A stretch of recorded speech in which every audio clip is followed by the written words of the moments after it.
And we begin in Lagos, where an unapproved 7-floor building under construction collapsed on Wednesday in Banana Island, Lagos State. In a statement by the Deputy Director of Public Affairs, Mukaila Sanusi, says no fewer than 5 casualties have been rescued and taken to the hospital. Commissioner for Physical Planning and Urban Development, Tayo Bangboshe Martins, was immediately on site to assess the situation and flag off investigation.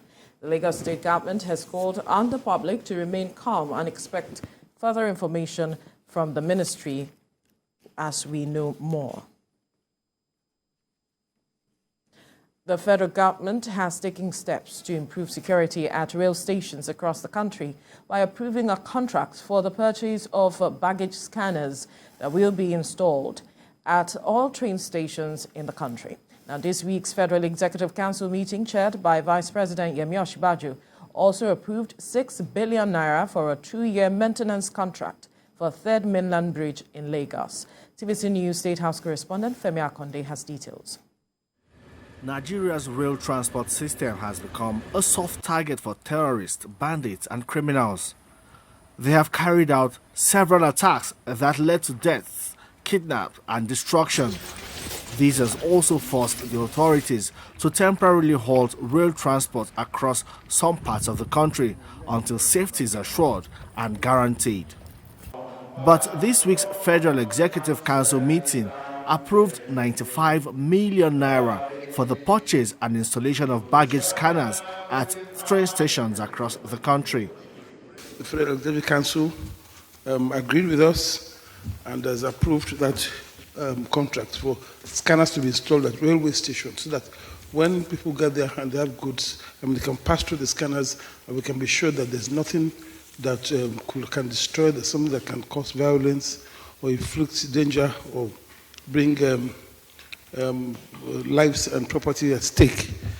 The Ministry of Works and Housing got approvals for the contract cost revision of the Enugu-Onitsha Road and a fresh contract for the maintenance of the pavement of the 12-mile-long Third Mainland Bridge in Lagos. With regards to contract cost revision by way of augmentation for the old Enugu-Onitsha Road from Okwi Junction all the way to Udioji to Anambra border in Enugu State. The augmentation was in the sum of 17 billion and 50 million. This contract responds to the potholes that have become manifest on the entire pavement of the deck of the bridge, spanning 11 kilometers, and the interchanges, Adeniji Adele, Adekunle, and Bagada ramps that all link the bridge. This is for the resurfacing of all of that. The Ministry of Agriculture and Rural Development received approval for the recruitment of extension service agents responsible for providing information to farmers on products available. Femi Akonde, TVC News, Abuja. A group of northern Nigerians have condemned in strong terms the calls for an interim government after the February presidential election that led to the emergence of the president-elect Asiwaju Bola Tinubu. The group, known as the Arewa New Agenda, wants relevant authorities charged with enforcing law and order to deal decisively with anybody threatening to discredit the outcome of the election and truncate the peace and unity of the state. TVC News correspondent TJ Suadewi reports.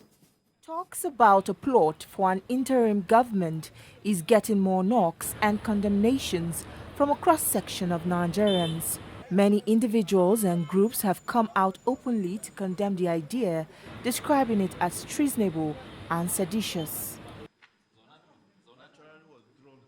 The latest is this group of northern Nigerians accusing the conspirators of treason and describing them as enemies of Nigeria's democracy.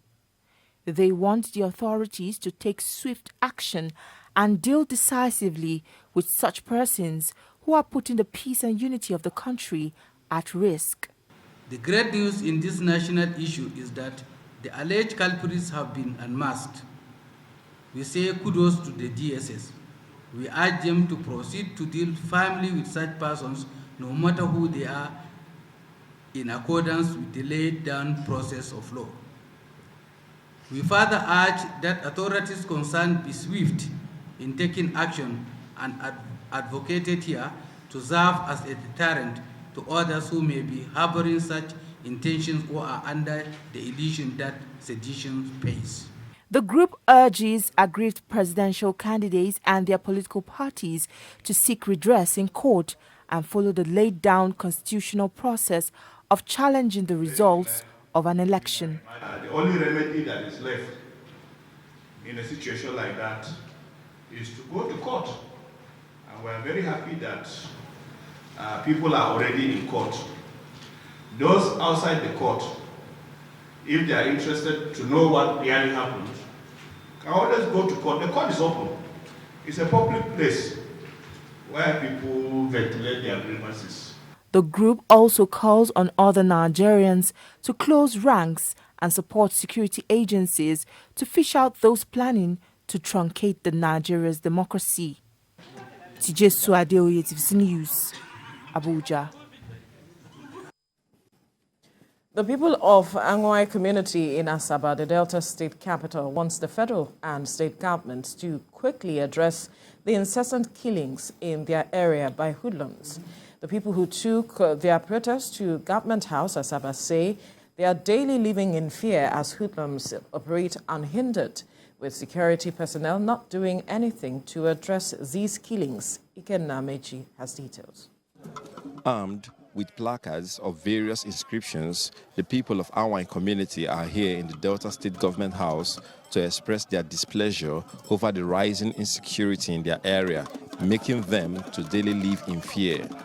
Security challenge in that area has made everything there dormant. It has made everything dormant. No business, no going out. Maybe on Mondays we don't go out because of the sit-at-home they impose on those areas.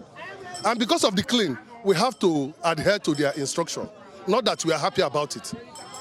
None of the security agents has come to put interest there. Lately, there was a killing there. They killed an Hausa man. We reported to the GRA. They said it's not their jurisdiction. We reported to the A Division. They said it's not their jurisdiction. Then whose jurisdiction it is?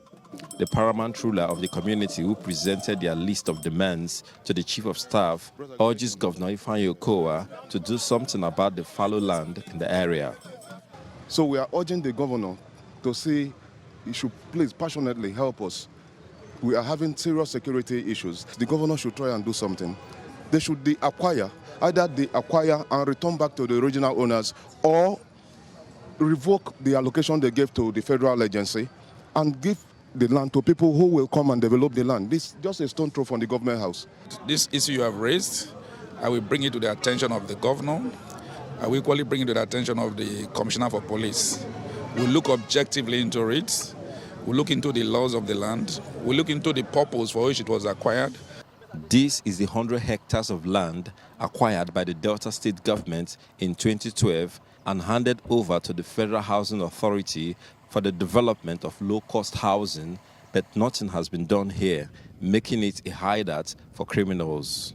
The Obi of Awan speaks more on the security situation and the rising tension. At least for the past 7-8 years, there is no month that they don't kill somebody and remove his head. 2 days to the presidential election, a policeman was killed, his head removed. They kept him in the middle of the road and burnt him. This particular Sambisa, so-called Sambisa forest in Asaba here, the best thing is for that place to be opened up. The Awan people also frowned at the illegal acquisition of land by some land grabbers. Ikenna Amechi, TVC News, Asaba.